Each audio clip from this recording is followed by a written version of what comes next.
Je disais, Seigneur, prends ma vie, je préfère mourir que de supporter cette douleur.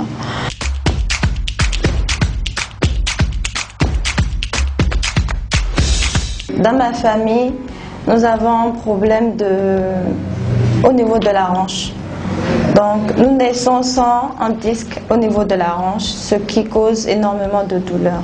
Cette malformation héréditaire, ça fait beaucoup dépenser parce que je devais passer de médecin en médecin, d'hôpital en hôpital, mais il n'y a pas de traitement. La seule solution à faire, c'était de faire une opération. Ce que ma maman n'a pas accepté, n'a pas voulu, parce qu'il y a l'un de mes oncles paternels qui l'a fait, mais malgré ça, il en est décédé. Et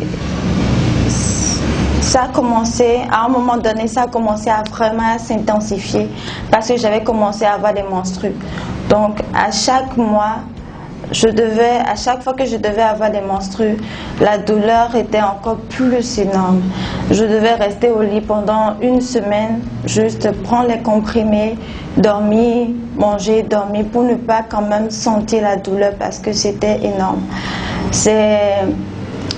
C'est quelque chose qui affectait énormément parce que la douleur était insupportable. À un moment donné, je me rappelle que j'avais commencé à dire, Seigneur, je veux plus de menstrues, je veux plus de menstruation, j'en avais plus, je voulais plus. Et ma maman pleurait tout le temps et disait, mais arrête de dire ça parce que tu veux plus avoir d'enfants. Je dis non, j'en veux pas. Si à chaque fois je dois avoir des menstrues et que cela doit me causer des douleurs, ce serait mieux que j'en ai pas. Donc, c'est quelque chose qui était tellement énorme que, par exemple, je peux pas faire du ménage. Je peux pas, quand je balayais à un moment donné, malheureusement, s'il n'y a pas quelqu'un à côté où je me retrouvais seule, je plantais, en fait. Je me plantais juste là, je cale dans une position et puis s'il n'y a personne, je peux rester dans la même position pendant 2-3 heures de temps. Et même, il y a des mouvements que je n'arrivais pas à faire. Des mouvements, quand je le faisais, quand quelqu'un a une distance donnée, on pouvait entendre les craquements des os dans la hanche. Donc c'est quelque chose qui a fait tellement dépenser ma mère que même la seule parcelle qu'elle avait, elle a dû vendre pour les traitements. Mais je rends gloire à Dieu que l'année passée, on avait fait les 20 ans jour de jeûne avec le pasteur Ivan. Et j'avais participé à cet temps de jeûne et prière.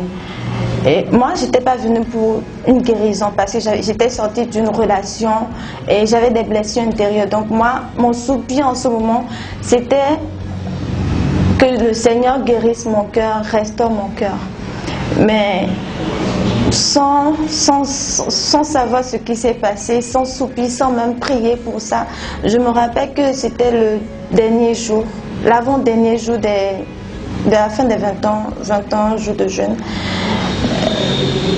Il y avait quelque chose qui s'est passé. Je ne pouvais pas comprendre, je ne comprends. Jusqu'à aujourd'hui, je ne comprenais pas parce que, comme je l'ai dit, je n'ai pas prié pour ça. 2 jours avant, j'ai eu des menstrues alors que normalement, ce n'était pas les temps de menstruation.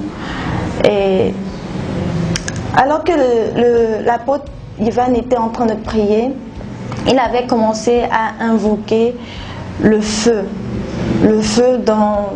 dans le corps pour que les maladies, tout ce qui était dans le corps puisse être calciné.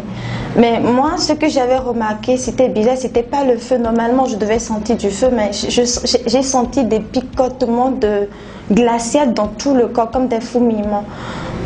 En cet instant, je comprenais pas. Je me disais, mais comment ça se fait? Normalement, je ne devais pas sentir le picotement glacial. Je me suis dit non, sûrement c'était quelque chose de bizarre. Et à un autre moment, j'ai commencé à sentir comme s'il y avait on commençait à mettre des pelles glaciales autour de la hanche. Jusque-là, je comprenais rien et je ne faisais même pas attention. Et quand tout le monde avait commencé à danser, parce que normalement je ne pouvais pas danser, vu mon état, la douleur avait commencé depuis 2 jours auparavant. Donc, je ne pouvais pas danser, mais subitement, je me suis vue en train de danser. Et en ce moment, j'étais même pas consciente que je dansais, je n'étais pas consciente. C'est après, quand tout le monde était assis, que enfin, je me suis assise, mais je viens de danser, normalement, je ne devais pas danser. Avec la douleur que je ressentais, je ne pouvais pas faire de mouvement. Et là, je me suis dit, waouh. Non. Après, je me suis dit, non, sûrement que c'est quelque chose de... c'est banal. Après, peut-être que ça va revenir. Donc, j'ai essayé de faire quelques mouvements. Ça n'a pas bougé, j'ai pas de douleur. Mais je me disais en même temps, non, bon, peut-être que c'est dans ta tête. Je suis rentrée à la maison et toujours pas de douleur. Le lendemain, non, 2 jours après, je devais aller à une cérémonie de sortie de l'enfant de mon jeune frère. Et ma mère savait que j'étais en menstru, donc pour elle, c'est que je ne viendrais pas vu la distance. Je devais quitter Cotonou Porto Novo pour Cotonou. Et ce qui est étonnant, c'est que j'ai pris Zim de Porto Novo jusqu'à Cotonou sans douleur. Mais moi, je ne savais pas, c'était une folie pour moi. Quand je suis partie là-bas, ma mère m'a vue, elle a commencé à crier, dit, pourquoi toi tu as fait cette bêtise? Pour elle, c'est comme si je ne m'aimais pas assez. Vu la douleur, elle souffrait plus pour moi. Et je ne pouvais pas, elle a commencé à crier tout ce que j'essayais de lui dire. Mais calme-toi, c'est pas ça. Elle ne comprenait rien du tout. Et bizarrement, j'étais encore sur les talons. Des talons aigus, ce que je ne pouvais pas auparavant. J'ai l'habitude de porter du plat tout le temps, du plat. Mais malgré que j'étais dans les menstrues, j'ai pris quand même le courage de mettre sur les talons.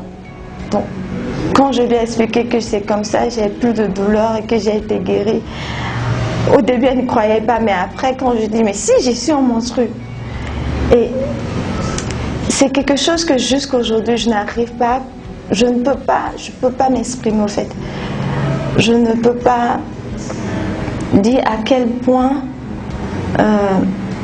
les mots me manquent, en fait. Les mots me manquent parce que à chaque fois que je pense à cette douleur, à tout ce par quoi j'ai pris, jusqu'à ce qu'à un moment donné, je disais, Seigneur, prends ma vie, je préfère mourir que de supporter cette douleur.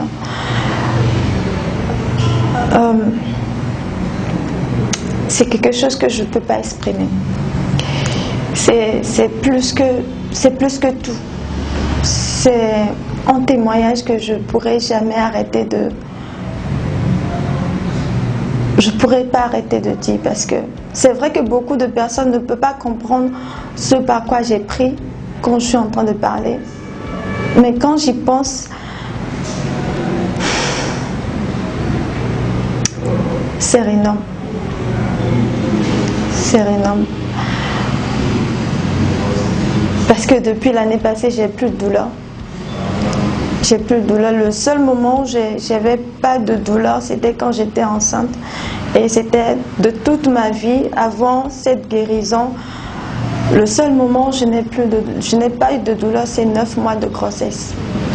À part ça, le reste, c'est des douleurs sur des douleurs, des comprimés sur comprimés, des injections sur des injections, des traitements sur des traitements. Et ça m'épuisait même psychologiquement. Et aujourd'hui, je viens rendre gloire à Dieu pour ce qu'il a fait parce que il mérite en fait. Le seul fait que je sois là en train de parler prouve que c'est possible pour vous également. Quelle que soit cette maladie, que ça soit héréditaire ou pas, que ça soit... Je ne sais pas le nom qu'on a donné à votre maladie parce que le mien, je me rappelle même pas du nom qu'on a donné. Mais c'est possible également. Dieu peut vous toucher, Dieu peut vous guérir, il peut faire au-delà de votre attente parce qu'il a fait à moi et j'ai foi qu'il le fera également pour vous.